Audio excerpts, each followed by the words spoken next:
Assalamualaikum warahmatullahi wabarakatuh. Saya Uswatun Hasanah dengan NIM 2041050413. Saya dari kelompok 7. Pengertian inflasi dalam perspektif ekonomi konvensional. Ada beberapa istilah inflasi dalam beberapa buku ekonomi pada umumnya. Pada buku Nopirin diungkap bahwa inflasi adalah proses kenaikan harga-harga secara terus-menerus. Inflasi adalah suatu keadaan di mana terjadi kenaikan harga-harga secara umum. Firman mengatakan, inflation is always and everywhere a monetary phenomenon. Penyebab inflasi dalam perspektif ekonomi konvensional itu ada 3. 1. Karena kenaikan harga-harga barang yang diimpor. 2. Penambahan penawaran uang yang berlebihan tanpa diikuti oleh penambahan produksi dan penawaran barang. 3. Terjadinya kekacauan politik dan ekonomi sebagai akibat pemerintahan yang kurang bertanggung jawab. Sekian dari saya. Terima kasih. Wassalamualaikum warahmatullahi wabarakatuh. Assalamualaikum warahmatullahi wabarakatuh. Saya Badria dengan NIM 2041050040015. Saya akan menjelaskan jenis inflasi dalam perspektif ekonomi konvensional. Di mana jenis inflasi dalam perspektif ekonomi konvensional ini dibagi atas beberapa macam berdasarkan sebab, asal, dan juga tingkat keparahannya. Yang pertama berdasarkan sebab. Berdasarkan sebab di sini ada 2, yaitu demand pull inflation dan juga cost push inflation, di mana demand pull inflation ini bermula dari kenaikan penerimaan total, sedangkan produksi telah berada dalam keadaan kesempatan kerja penuh atau hampir mendekati kesempatan kerja penuh. Sedangkan cost push inflation ini biasanya ditandai dengan kenaikan harga serta turunnya produksi. Jadi inflasi dibarengi dengan resesi. Yang kedua berdasarkan asal.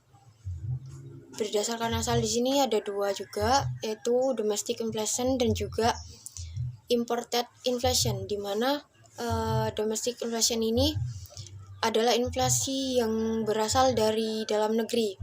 Inflasi ini terjadi karena pengaruh kejadian ekonomi yang terjadi di dalam negeri, misalnya terjadinya defisit anggaran belanja negara secara terus-menerus yang diatasi dengan mencetak uang. Sedangkan imported inflation ini adalah inflasi yang tertular dari luar negeri, yang terjadi karena kenaikan harga-harga barang ekspor seperti teh dan kopi di luar negeri. Yang terakhir menurut tingkat keparahannya. Di sini ada sekitar 4. Yang pertama inflasi ringan atau inflasi yang tingkatannya masih di bawah 10% setahun. Yang kedua inflasi sedang atau inflasi yang tingkatannya masih di antara 10 sampai 30% setahun. Dan yang keempat ini inflasi berat atau inflasi yang tingkatannya masih di antara 30% sampai 100% setahun. Dan yang terakhir hiperinflasi atau inflasi yang tingkat keparahannya berada di atas 100% setahun. Assalamualaikum warahmatullahi wabarakatuh. Perkenalkan, nama saya Reza Alfiatur Rosida, NIM 20410504016. Saya dari Prodi Manajemen Zakat dan Wakaf dari kelompok 7 Ekonomi Makro.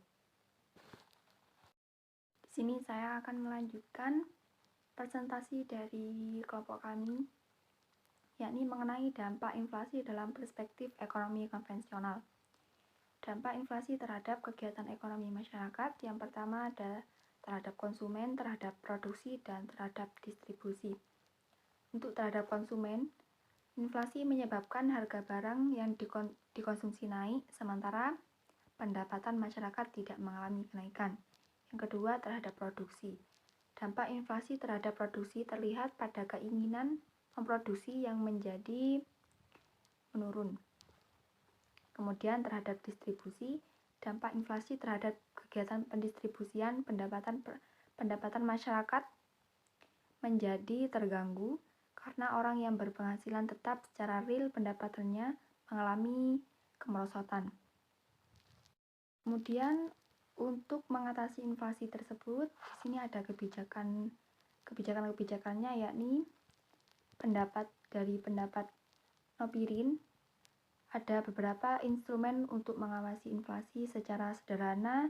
Cara mengatasinya inflasi tidak lain dengan cara mengurangi M, yaitu jumlah uang beredar, dan V, yaitu kecepatan peredaran uang, atau pula dengan menaikkan T, barang yang diperdagangkan. Ada tiga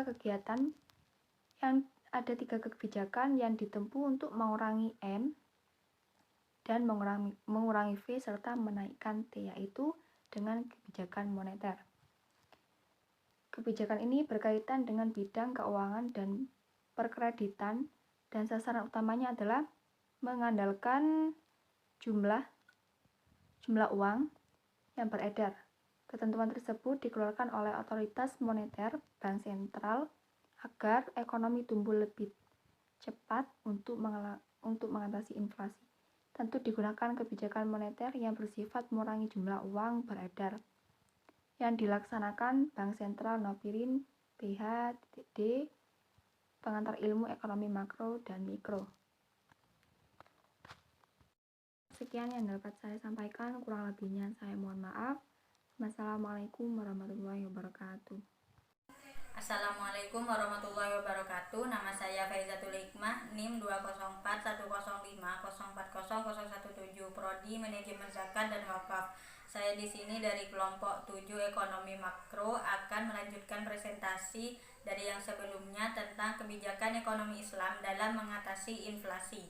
Abdul Qadim Zalum dalam bukunya Sistem Keuangan di Negara Khalifah mengungkapkan bahwa sistem moneter yang berbasis pada emas dan perak merupakan satu-satunya sistem ekonomi moneter yang mampu menyelesaikan inflasi besar-besaran yang menimpa seluruh dunia dan mampu mewujudkan stabilitas mata uang nilai tukar serta bisa mendorong kemajuan perdagangan internasional.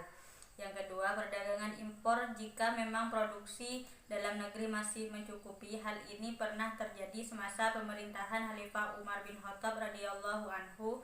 Pada masa itu, khalifah pedagang yang menjual barangnya di luar negeri membeli dari luar negeri lebih sedikit nilainya daripada mereka yang jual. Adanya positif net export akan menjadikan keuntungan yang berupa kelebihan uang tersebut akan dibawa masuk ke Madinah sehingga pendapatan dan daya beli masyarakat akan naik. Yang ketiga, apa yang dilakukan oleh Khalifah Umar bin Khattab radhiyallahu anhu untuk mengatasi permasalahan tersebut? Beliau melarang penduduk Madinah untuk membeli barang-barang komoditi selama 2 hari berturut-turut. Akibatnya turunnya permintaan agregatif dalam perekonomian. Setelah pelarangan tersebut berakhir, maka tingkat harga kembali normal. Sekian presentasi dari kelompok kami. Wassalamualaikum warahmatullahi wabarakatuh.